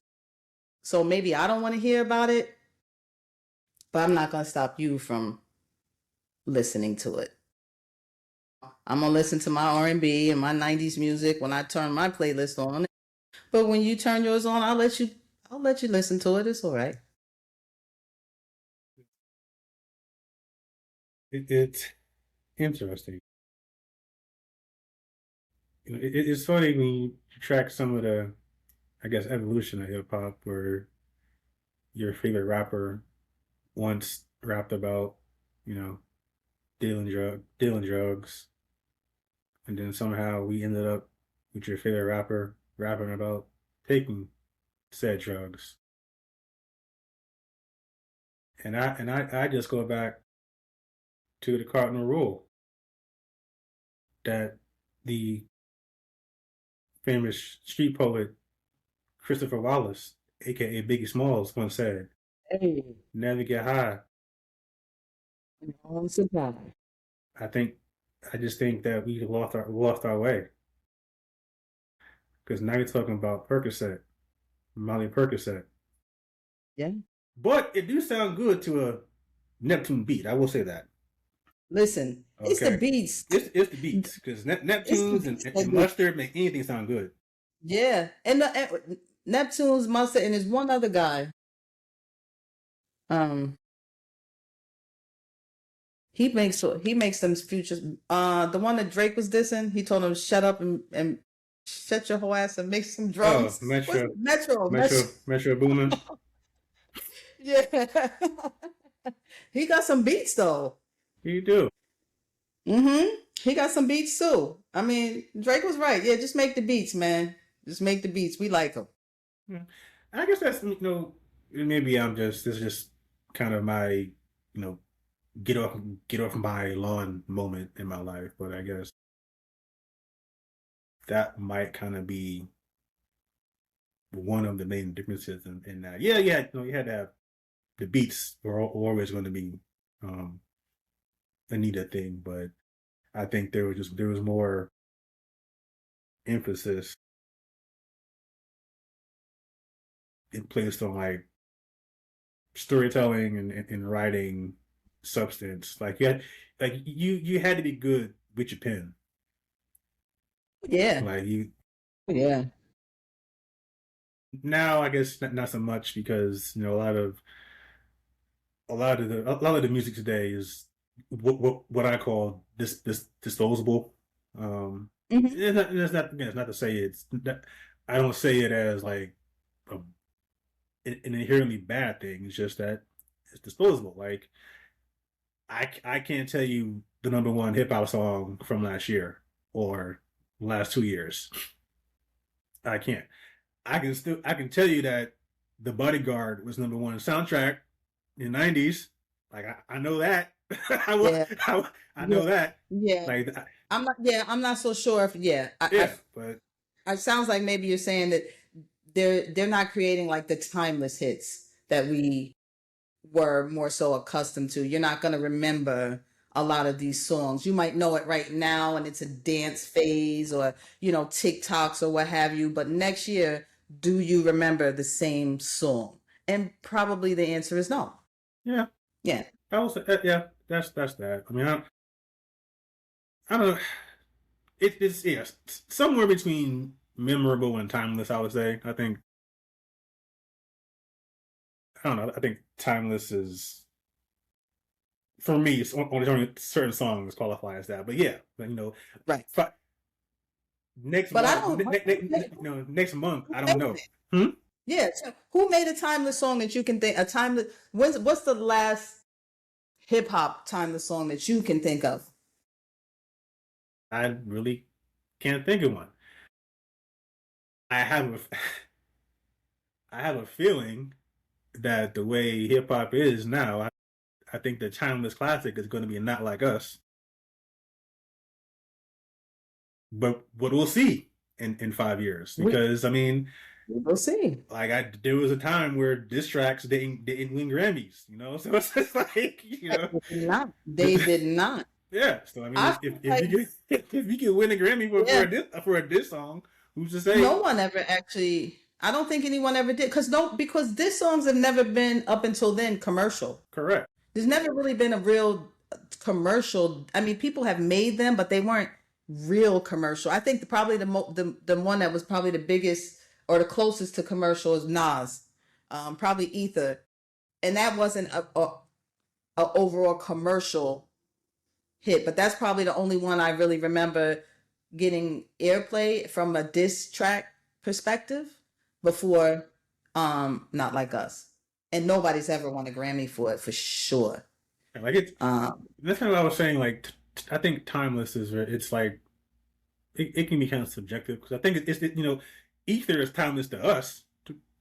Ether hit 'em up is timeless to us. But like I said, it wasn't commercial as commercial as not like they weren't singing Ether at the Super Bowl. No, they were not. Okay. Yeah, no, they weren't. They damn sure wasn't singing hit 'em up at the Super Bowl. You did not see Tupac talking about first of all, I fucked your wife on the 50-yard line. Right? Like no. Nobody was doing No. Yeah, no. I mean, the biggest platform, like, probably was whatever show. I mean, they wasn't at Summer Jam, but that's the only thing I can think of. Like, if you went to Summer Jam and you did something, that would be like your big platform for your diss record or what have you. But you weren't getting Super Bowls and like what we had. And that's a sign of the times, the changing of the times. But then I also feel like up until then, people never really put so much effort into a diss track. Also, a diss track is not supposed to be from my time. Diss tracks weren't supposed to be a polished record, right? Yes. That's supposed to be you just going in, jumping in the studio and getting at somebody's neck, right? So it's not supposed to sound polished, and it really shouldn't be a Grammy nominee song. It's not a huge production. It's just like, it's never been. So I guess that's what so that's also why you're not going to see Grammys for it, because that's not the way it was. So I don't know, and I don't know if that will change now, or I don't know. And that also, to me, it also makes me think, I mean, it has nothing, it's a bit of a tangent, but it also has me think how much of the song was really authentically like an in real time diss track, or did you have something baking because there was some kind of problem there all along? So it's like, yeah, was it baking? Because typically diss tracks just aren't like that. You can tell when somebody's doing a diss track because it kind of sounds like it. I personally believe that Kendrick had at least a couple of these in the chamber, and there's no way anyone's going to convince me otherwise. Maybe you can talk about like the beat selection, but no, this man had a couple of things ready for a while, because you can just tell this motherfucker he don't like music. Yep. It just everything about it screams that I'm just waiting for the opportunity to get this shit off. Oh, here we go. It's go time. Yep. It's like what time is it? Must be on the beat. Let's go. Yep, exactly. You got it. That's how I feel. That's how I felt. I was like, that's way too polished to That's how be it came like a across. real authentic diss track. You know what I mean? Like when Drake went in there and he did that sounded like a diss track. It sounded like he went in there and he was like, "Oh, I'm just gonna come in the studio and talk some shit real quick." You know, it wasn't so polished and it wasn't so. It was like, "Oh, you was locked and loaded. You was locked and loaded, and I don't care what nobody says. I believe he was waiting for that. I agree with you. I think he was like, okay, oh, now it's time because I've been waiting. Yeah. Oh, now it's time. Okay. Okay. Okay. Yep. Yep. Because he might have because it's like you were gonna put it on an album anyway. So that's why I think it was just let me just wait for it. I'll poke you and poke you and poke you until I get you to do what I want you to do, and then I got you, and I'm gonna just go ahead and do this real quick. What makes it even better is that again, I believe Drake started that beef. And Kendrick, I don't know. I thought they said. Well, I thought they said that it's basically been going on for quite a while because I thought he said he felt like Kendrick had been throwing little shots at him all along maybe. until he finally decided to say something back. I guess because they were friends. I mean, I remember when Drake brought Kendrick Lamar out as a new artist. I actually remember it. He was like, "This is Kendrick Lamar," because I am not a West Coast rapper music connoisseur. So I didn't know who Kendrick Lamar was before Drake brought him out. So I remember he was a new guy. So that's why it was all kind of out of the blue for me. I was like, oh, I thought they were friends. I thought he was, so I don't know what happened. But then when social media loves to be the authority on everything. So you get some reels where you'll see like, oh, this is when he said this and it's from years ago. So it was a couple of things that they were saying, like Kendrick was saying. And I guess because, I don't know what they be talking about when they're saying, I don't know who you're talking about when you're making raps. I just know you rapping about somebody, apparently maybe he was talking about Drake and Drake knew it. Yes. That's okay. Listen, you did see that he just dropped those 3 albums a couple days ago, right? That just went crazy. Yeah, those 3 albums are just going bananas right now, all over the charts. He broke all these records and all this stuff. So I guess he figures he who laughs last. I don't know.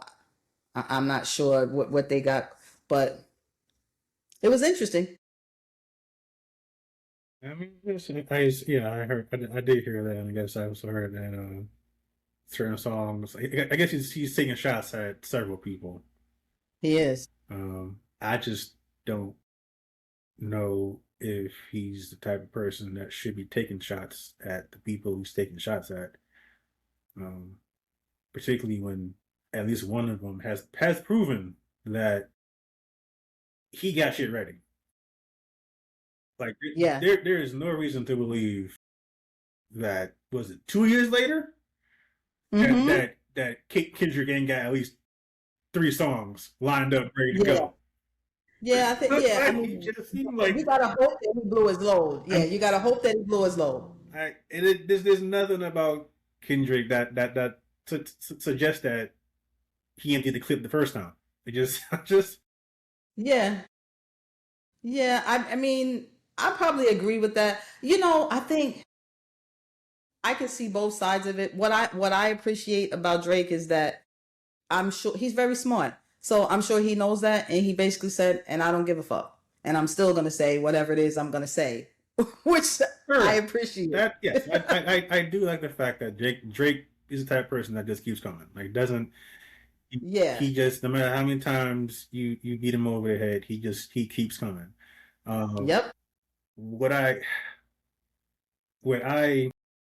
especially like about Kendrick, though, is that every response seems like a headshot. Even if it doesn't land like it, you can see every response, the intent is to come through your head. Yeah. So like that's just the bar. That's just where he is. Yeah.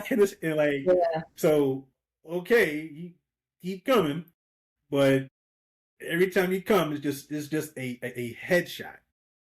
But you know what the problem is too? You got one person that's coming straight for you, right? So if I'm coming for you and you're my target, I can go for a headshot every single time because you are my target. Then you got another person who is going for multiple. So he's coming out with the machine gun, right? He's never just addressing one person. So hence there's a big difference there. Like, I say this is an argument I have with people from back in the day with Jay-Z, right? Jay-Z and Nas, right? So people are like, oh, well, Nas did this and that on Ether. I'm like, yeah, but that's because he took a whole song and talked about one person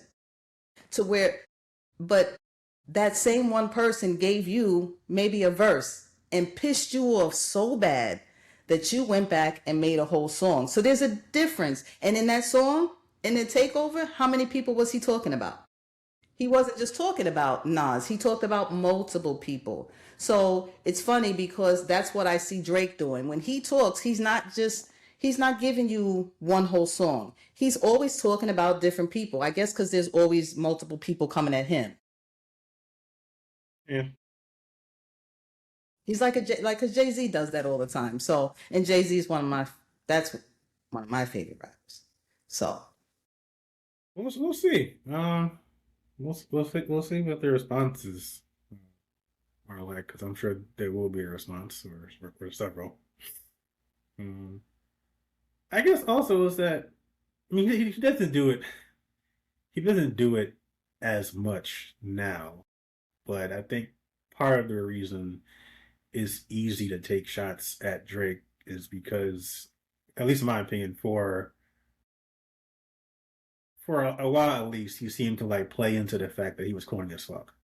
Like he just came across, no, like I say that like, yeah, like he has to know he's not a thug, he's not any of that. He's corny, and I think and I say that in the sense of, kind of, I look at myself like I'm able to poke fun of myself and laugh at myself. I think and Drake does that. Drake has kind of that sense of humor where he's able to poke fun at himself. But I think he's also corny because there are some times where he tries to be things that it seems like he's trying to be something that he's not, and it's very obvious that he's trying to be something that he's not. And I don't know if it's the Canadian thing. I don't know if it's because he's a hybrid, black and white. That's what I call mixed people, hybrids. Okay. I just like I don't know where it comes from. I don't know if he feels he doesn't get as much love for someone that's as successful as he is, but he just comes across a lot of times, as inauthentic. And sometimes, and I think you combine that with someone who leans into the corniness, not always a good look. So that I just feel like that's where it's easy to kind of poke fun at him. Also, I don't know how many of our favorite rappers have a picture of them in blackface. So there's that. Yeah. I've never seen Kendrick in blackface. Yeah. Okay. There's just like a lot of I don't know, a lot of, and again, every person has these skeletons in their closet. Some just haven't been exposed. For some reason, there's somebody else with a key to Drake's closet, and it's just like, maybe it's Pusha T. It might be him. Yeah. but you know what? I think that when you're, I mean, that's kind of what happens. I think he got too comfortable with being at the top, and he thought he had a lot of friends that he didn't really have, right? Because it seems like everybody has all this love for you because you're at the top, and regardless of what anybody says, he's still at the top, right? That Kendrick beef did not take him from where he was. He's still at the same spot. So, and I feel like, you get comfortable, and when people decide that they want to take the person at the top down, or they feel like you need to be knocked down a few pegs, people square up together. They get together and they figure out how to take you down. So once you start having different people, which we know that there's different people that were having issue with him, oh, you got people coming from all different directions to get your dirt, and they're going to get it for sure. They're going to get it. You're not going to be able to hide it because it's coming from too many directions. You know, because even he talked about it like, oh, there's some people I thought were my brothers, and they turned on me and they told things. Of course, because that's what happens. Yeah, that's you know, so that's why you have people like Jay-Z who've never been like that, right? You know, he understood very early on. So instead of me opening up my arms, I got to close them a little bit. He started cutting people off, and people got pissed. Well, he don't give a damn. He's still yeah, and him operating in that manner turned out to be a very good thing for him. So I think that that's probably one of the big mistakes that he made along the way. Yeah. Yeah. Everybody can come with you for the whole journey. Nope. Even if you want them to. Yeah, that's the way it works. And they love you and they hate you anyway. I mean, come on. Go back in time.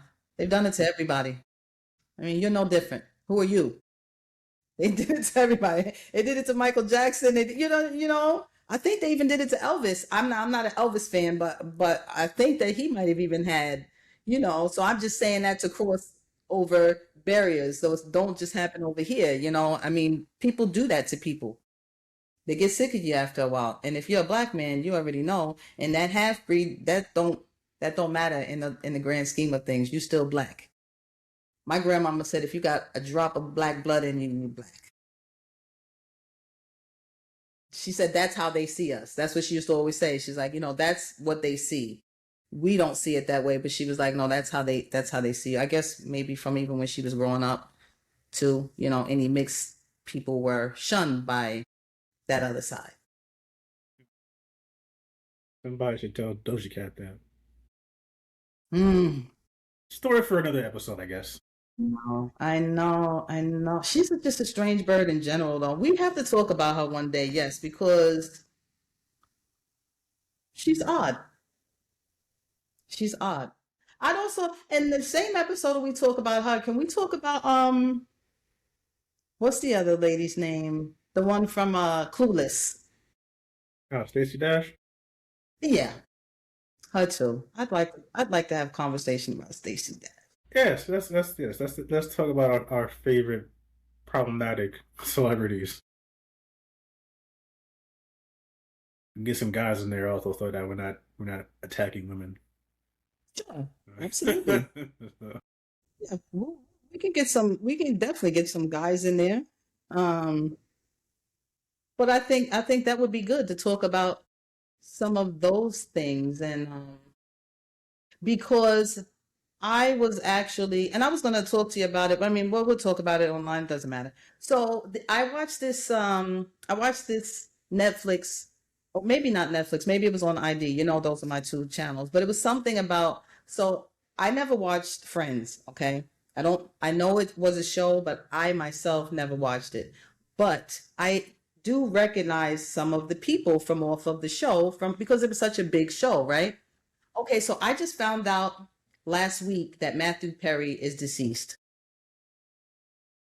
I did not know that. And I found that out by watching a special, and they were talking about how they were talking about Friends and all the different other shows and the kid celebrities and things, and how the fame and the notoriety and things kind of plays into their downfall ultimately in life, how they become drug addicts. And I think the young lady, Lark Voorhees from Saved by the Bell, has schizoaffective disorder.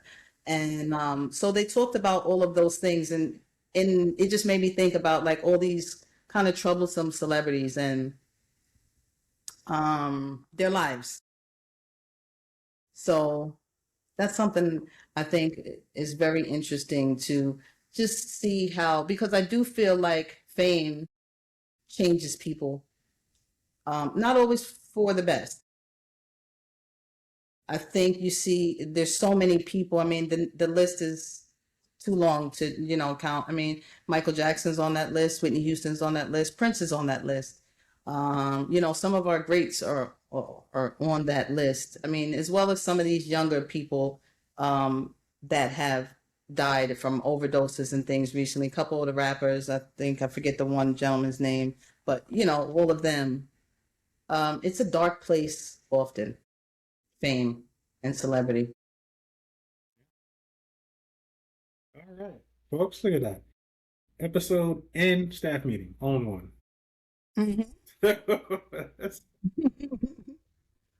We do, you know, we talk do it about all. everything. We do it all here. We do our tangents. We do our fun times, our laughs, just to have some fun, folks. Yeah, but it's been Kimberly has been a couple of hours, and Yeah. I'm hungry, so I think that is an awesome time to, Yes. to land this plane. So, Absolutely. as always, appreciate you taking some time out your day, wherever you may be, listening to a couple of folks shoot the breeze, and talk about life. Yeah, I definitely appreciate it from the folks from the bottom of this introvert's heart. You know, thank you as always. Yes, we appreciate your time and your support. And as always, take your peace seriously. We will catch you next time. We'll be talking about something and probably include 5 or 6 tangents also. Because that's what we do. That's what we do, folks. Have a good week. Peace out, y'all.